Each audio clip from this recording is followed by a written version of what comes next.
তোমাকে যদি কই মাসে বল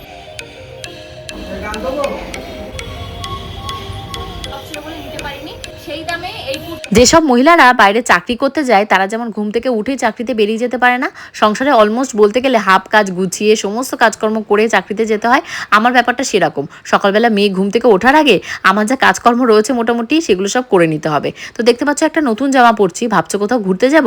হ্যাঁ, ঘুরতে তো যাবোই, সেটা তো তোমাদের সাথে শেয়ার করবোই। ঘুরতে যাবো বলে কি নতুন জামা কাপড় কিনেছি, গ্যাস না থাকার জন্য আজকে না খেয়ে কীভাবে আমরা সংসারটাকে কাটালাম, সব মিলিয়েই ব্লগটাকে সাজিয়েছি। হোপফুলি তোমাদের ভীষণ ভালো লাগবে। হ্যালো মাই লাভলি ভিউয়ার্স, আমি Priyanka and welcome to my channel Priyanka's time story. যারা পেজ থেকে দেখছো তারা কিন্তু অবশ্যই ফলো করতে ভুলো না। এখন সকালবেলা গ্যাস নিয়ে যাবে নিচে, আজকে যেহেতু রান্না বান্না হবে নিচে, আজকে কিন্তু মাংস আর হলো ভাত হবে। তো তোমাদের গপুদা বললো গ্যাসটা খুলে দিয়ে দাও। ওই যে তোমাদেরকে বললাম না গ্যাসের সিলিন্ডার এখন হাহাকার, কিছু করার নেই, বরের হুকুম তো মানতেই হবে।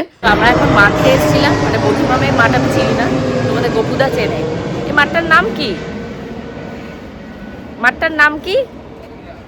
মাঠটার নাম উনিও জানে না, আমাকে নিয়ে এসে। আরে যে এখানে সুইমিং পুল আছে ওর পার্কটাকে বন্ধ করে দিয়েছে, তো তার জন্য আর ওখানে ঢুকতে পারিনি। আমাদের নিউ ব্যারাকপুর হলে যেমন ঢুকে যেতে পারতাম, উনি ঢোকাতে পারিনি। তো যাই হোক, এখন চলো বাড়ির দিকে যাওয়া যায়। বসতে পারছি না, দাঁড়াও। তোমাদেরকে বললাম না বর কোথাও ঘুরতে নিয়ে যাবে, হ্যাঁ এই যে ঘুরতে নিয়ে গেল আমাকে একটা মাঠে, বলেছিল একটা পার্কে নিয়ে যাবে, বাট পার্কটা আনফর্চুনেটলি বন্ধ, কিছু করার নেই, উনিও বা কি করবে। তো মাঠে ফটো তুলেছি, কেমন লেগেছে ড্রেসটা অবশ্যই কিন্তু জানি। কুর্তির অর্ডার দিয়েছি অলরেডি, সকাল থেকে দেখতেই পাচ্ছ, এটা পরে নিয়েছি। চটপট তোমাদেরকে দেখাই। এটা রয়েছে একটা হোয়াইট কালারের কুর্তি, এটা আগের বার এরকমই একটা হোয়াইট কালারের কুর্তি পরেছিলাম মনে আছে? ওই কুর্তিটার কোয়ালিটি থেকে এটা অনেক ভালো বেটার, আর এটা তখন হোয়াইট লিস্ট করেছিলাম, এটা আউট অফ স্টক ছিল বলে নিতে পারিনি। কেমন হচ্ছে অবশ্যই জানিও। আচ্ছা, তার সাথে আগের দিন মেলা থেকে মনে আছে একটা কুর্তি কিনেছিলাম, মেলার থেকে যা দাম দিয়ে কিনেছিলাম সেই দামে এই কুর্তি তিনটে চলে এসেছে আমার। ভাবতে পারছো কত সস্তা, কালারটা ভীষণই সুন্দর আর প্রচন্ড শাইনি কাপড় দিয়ে তৈরি। তো ওই রকমই আমি এইটার না গ্রিন কালার খুঁজছিলাম, গ্রিন কালার অ্যাভেলেবেল নেই বলে আমি এইটাকে অর্ডার দিয়েছি। এটা একটা আনারকলি, সাইডটা তোমার কাটা রয়েছে এই দেখো, আর কাপড়টা ভীষণই সফট, জাস্ট গোল্ডেন কালার একটা প্যান্ট দিয়ে আমি এটাকে পরবো বলে কিনেছি। আচ্ছা, এবার একটা দেখাই এক্সক্লুসিভ একটা ড্রেস। এটা আমি হোয়াইটের জন্য লিটারালি এক সপ্তাহ ওয়েট করেছিলাম, হোয়াইট অ্যাভেলেবেল ছিল না, হোয়াইটের সাথে এই কম্বিনেশনটা অ্যাভেলেবেল ছিল না। এই যে হাতাটা দেখতে পাচ্ছ, হাতাটা হলো সব থেকে বেস্ট, পরলে হোপফুলি খুব ভালো লাগবে। তার পাশাপাশি এই দেখো একটা নিয়েছি এরকম সবসময় পরার রেড কালারের কুর্তি, ভীষণ সুন্দর কুর্তিটা। আচ্ছা, তার সাথে নিয়েছি ব্ল্যাক কালারের এরকম একটা গাউন টাইপের, বুঝেছো? এই গাউন টাইপের মানে জাস্ট ওয়ান পিস টাইপের পরে তোমরা যারা কলেজ গোয়িং রয়েছো, যারা স্কুল গোয়িং রয়েছো, তারা কিন্তু এটা ভীষণ ভালো হবে। আমি প্রত্যেকটা কুর্তি পরবো এবং তোমাদেরকে দেখাবো। আর এইবার হলো আমি ঘুরতে যাব বলে একটা ড্রেস কিনেছি, সেটা হলো এই দেখো। এটা কেমন রয়েছে বলো তো? এটা কিন্তু পিওর জর্জেট রয়েছে, আর সাইডে দেখো এরকম করা অ্যাটাচ করা রয়েছে এরকম, বা এটাকে কি বলে রাজস্থানি যে সুতো দিয়ে কাজ করা। আর ব্যাপারটা কি বলতো, এটা তোমরা জিন্সের উপর পরতে হবে, জিন্স হোক কি তোমাদের কোনো প্লাজো প্যান্ট রয়েছে সুন্দর দেখতে হোয়াইট কালার, সবের সাথে এটা মানাবে। যখন পরবো তখন দেখাবো। এবার একটা শাড়ি, আমি আগের দিনই দুটো শাড়িরই অর্ডার দিয়েছিলাম, বাট আমার ব্লুটা এসেছিল, এটা আউট অফ স্টক ছিল বলে এই কালারটা এসেছিল না, বাট ফাইনালি এই কালারটা এসছে। এত সুন্দর কালারটা কি বলবো, আমার দেখা মাত্র ভীষণ পছন্দ হয়েছে, আমি তাড়াতাড়ি করে এটাকেও অর্ডার দিয়ে দিয়েছি। তো কেমন লাগলো আমার শপিংগুলো? এখানে আরো ড্রেস আছে, তোমাদেরকে অলরেডি দেখিয়েছিলাম। তো তার ভিতর থেকে কয়েকটা ড্রেস রয়েছে যেগুলো আমার পছন্দ হয়নি বলে সেগুলো হলো আমি পরিনি। আরেকটা ড্রেস আমি তোমাদেরকে দেখাই, সেটা হলো সেই হাটি হটি ড্রেস। অনেকগুলো অর্ডার দিয়েছিলাম, যার ভেতরে দুটো রেখেছি আর দুটো মানে ফেরত দিয়ে দিয়েছি, কিন্তু এইটাকে আমি আবার অর্ডার দিয়েছি। কারণ কি বলতো, এইটার এই যে সাইডে যে পকেটটা রয়েছে না, এই পকেটটা ভীষণ আমার কাছে মানে কাজের মনে হয়েছে, আর এটা অনেক সস্তায় পেয়েছি। কাপড়টাও পিওর কটনের রয়েছে, আর আমরা যেহেতু ঘুরতে গেলে তো এরকম টাইপের ড্রেস দু একটা লাগবে, তো তার জন্য এটা আবার অর্ডার দিয়েছি। পরবো যখন সবগুলো লিঙ্ক পেয়ে যাবে। তো চলো এখন রান্নাঘরের দিকে যেতে হবে, আমার গ্যাসটা খুলে নিয়ে চলে গেছে, নিজেগুলোকে খাওয়াতে হবে, ফ্রেশ করতে হবে। চলো।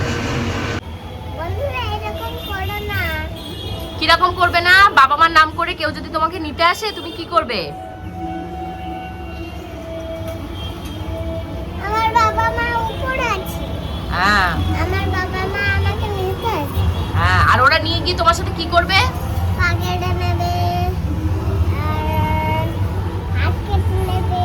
হ্যাঁ, উগলে নিয়ে নেবে বাবা, আর চুল কেটে নেবে। Very good. খেতেও তো দেবে না, আর কি করতে বলবে? ভিক্ষে করতে বলবে। ছোট্ট লিটিল গোলটা দেখো দেখতে দেখতে কেমন বড় হয়ে গেছে। এখন কিন্তু ওকে আর বলা লাগে না যে মা যাও গাছে জল দাও, এটা করো ওটা করো, কারণ আমি লাইফে এতটাই ব্যস্ত হয়ে গেছি, গাছগুলোকে সকাল বিকাল জল দেওয়া হয় না। গোবিন্দ ছিল না বাড়িতে, সে কদিন দিয়েছি, এখন গোবিন্দই জল দেয়। আর লিটিল গোল প্রত্যেক দিন সকালবেলা ঘুম থেকে উঠে ওর একটাই কাজ, আমাকে মনে ইভেন্ট করাতে হয় না, ও এসে ঘটি করে করে জল দিয়ে দেবে। আর ওই যে বললাম অ্যাজ ইউজুয়াল নেটওয়ার্কের প্রবলেম, তো তার জন্য আমি এখানটায় বসে রয়েছি। এখানটায় আসলে মোটামুটি একটু নেটটা পাওয়া যায়, আর প্রচুর সুন্দর হাওয়া, জানো তো ছাদটাতে এত সুন্দর হাওয়া, মানে বসলে মনে হয় উড়ে যাব। এই যে দেখতে পাচ্ছ চপ্পলটা, এই চপ্পলটা কালকে আমরা যখন মার্কেটে গেছিলাম শপিংয়ে, তো লিটিল গোলকে কিনে দিয়েছে। যদিও একটু পায়ে বড়, কিন্তু ভেবেছি ছোট মানুষ তো দেখতে দেখতে বড় হয়ে যাবে, একটু বড় সাইজই এখন সব কিনি। অনেকে জানো তো এটা বলতে শুনি যে বাচ্চার যেমন সাইজ সেরকম সাইজের জামা দেবে, এবছরই পরিয়ে ফেলবো। কিন্তু আমি আমার মায়ের কাছ থেকে এটা শিখেছি যে সবসময় বাচ্চার যদি 2 বছর বয়স হয়, তার 3 বছর কি 6 বছর বলে কিনতে, তাহলে তারা নাকি 2 বছর রেখে রেখে পড়তে পারবে। তো যাই হোক, এখন আমি আর লিটিল গোল দুজন মিলে এসেছি নিচে কি রান্না বান্না হচ্ছে সেটা দেখার জন্য। কারণ তোমরা আমার ভাব দেখে বুঝতেই পারছো আজকে ঘরে কিচ্ছু রান্না হবে না, কারণ গ্যাস শেষ। লিটিল গোল্ডের মুখে আজকে টক দই মাখিয়েছি, টক দইয়ের সাথে একটু কাঁচা হলুদ দিয়েছি। তোমাদের ভেতর থেকে অনেকেই বলেছিলে যে বেবির স্কিনে টক দইটা না দিতে, ওর ভেতরে অ্যাসিড থাকে। না, আমি রিসার্চ করেই দিয়েছি, 3 বছরের পর থেকে বাচ্চাকে টক দই মাখানো যায়, কোনো প্রবলেম হয় না। আর যেহেতু তার ভেতরে আমি টারমারিকটা ব্যবহার করছি। এই হলো নিচের থেকে গৌতমদা ভাত দিয়ে গেছে, ঘরের গ্যাসটা যেহেতু নিয়ে গেছে তার জন্য। আর লাস্ট 2-3 দিনের ভেতর আর কোনো এক্সাম নেই, তো যা যা জিনিসপত্র এক্সট্রা ছিল সেগুলো সব দিয়ে গেছে। আর এখানে আমি একটু তোষানের জন্য চিকেন তুলে রেখেছিলাম আলাদা করে, আজকে নিচে যেহেতু চিকেন হয়েছে তোষানকে একটু দিয়ে আসি। তো নিচে গিয়ে দেখি বর্দি আসেনি, না আসলে তোমাদের কপুদাকে বললাম উনি আর বান্টি আজকে ওপরেই খাবে একসাথে। তাহলে তাহলে আমি তোমাদের ভাত বাড়ছি। ওদের আসতে কতক্ষণ দেরি হবে আমি তো জানি না, যেহেতু দুপুরবেলা প্রায় 2:45-র কাছাকাছি বাজে, লিটিল গোলকে খেতে দিয়ে দিয়েছি।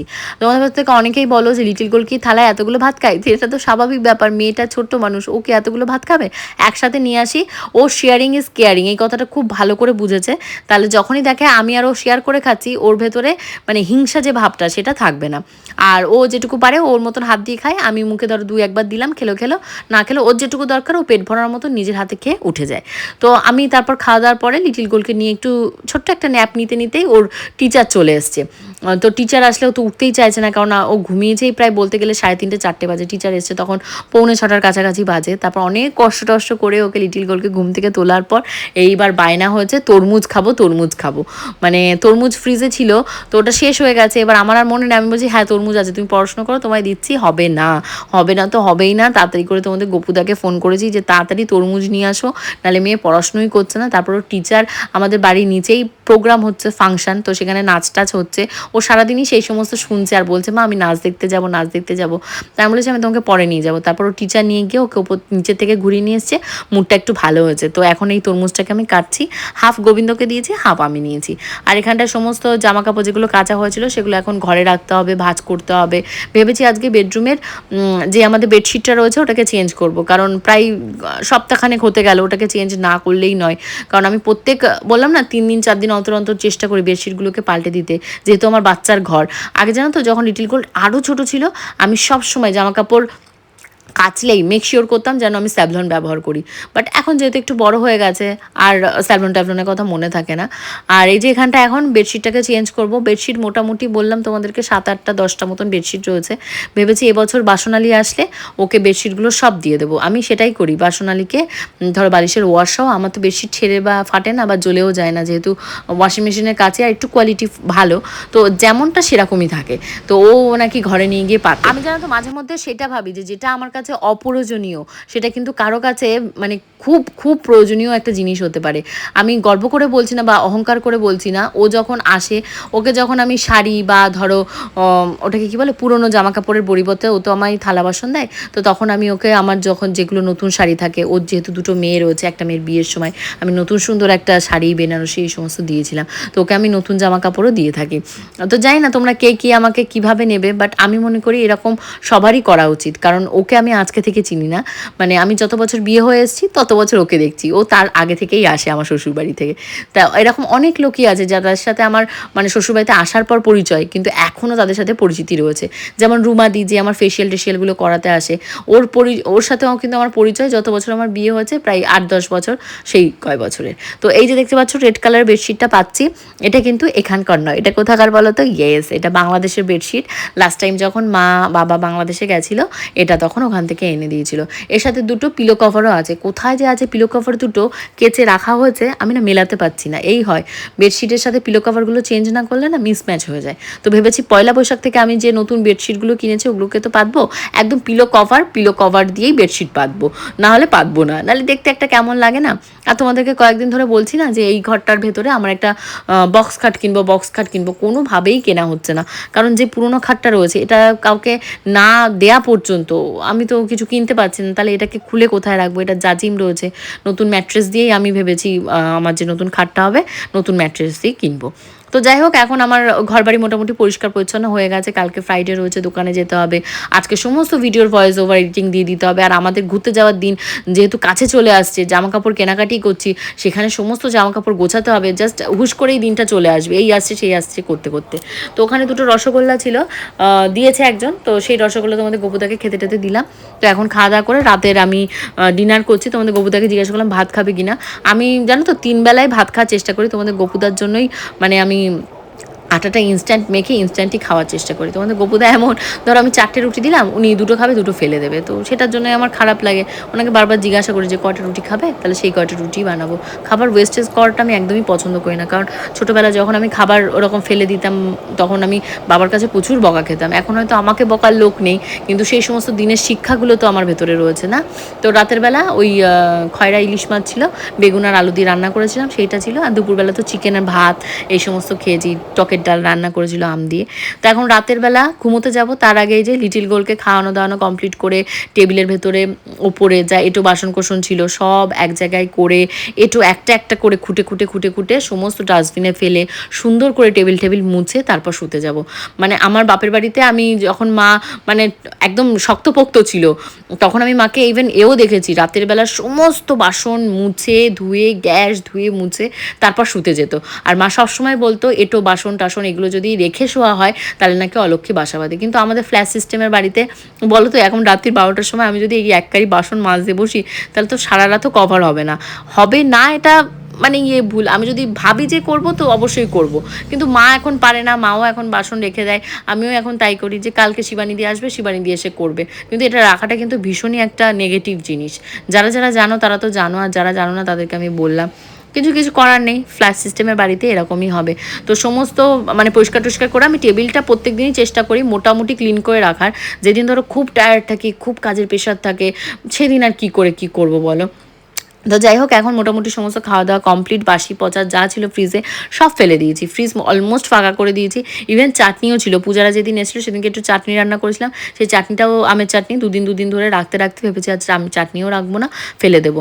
ফ্রিজ ভর্তি অনেক সবজি টবজি রয়েছে, কালকে যেহেতু বাপের বাড়িতেই খাওয়া দাওয়া করে আসবো, তো কালকেও এখানে রান্নাবান্না করার কোনো ঝামেলা নেই। এক্সট্রা সবজি টবজি হলে আমি আবার শিবানীদিকে দিয়ে দিই, যে এর ভেতরে অনেক কিছু শিবানীদিকে দিই। আমি সবসময় সবটা ব্লগে বলি না, কিছু তো পার্সোনাল জিনিসগুলোও থাকে।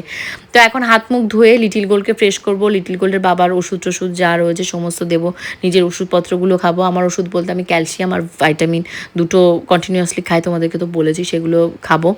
আর তোমাদের গোপুদা যে চকলেট শেকটা কিনেছে সেই শেকটা বললাম কালকে থেকে গুলে দেবো। তো ফাইনালি অ্যান্ড হোপফুলি আজকে ব্লগটা তোমাদের ভালো লেগেছে। যদি ভালো লাগে অবশ্যই কমেন্ট সেকশনে কমেন্ট করো।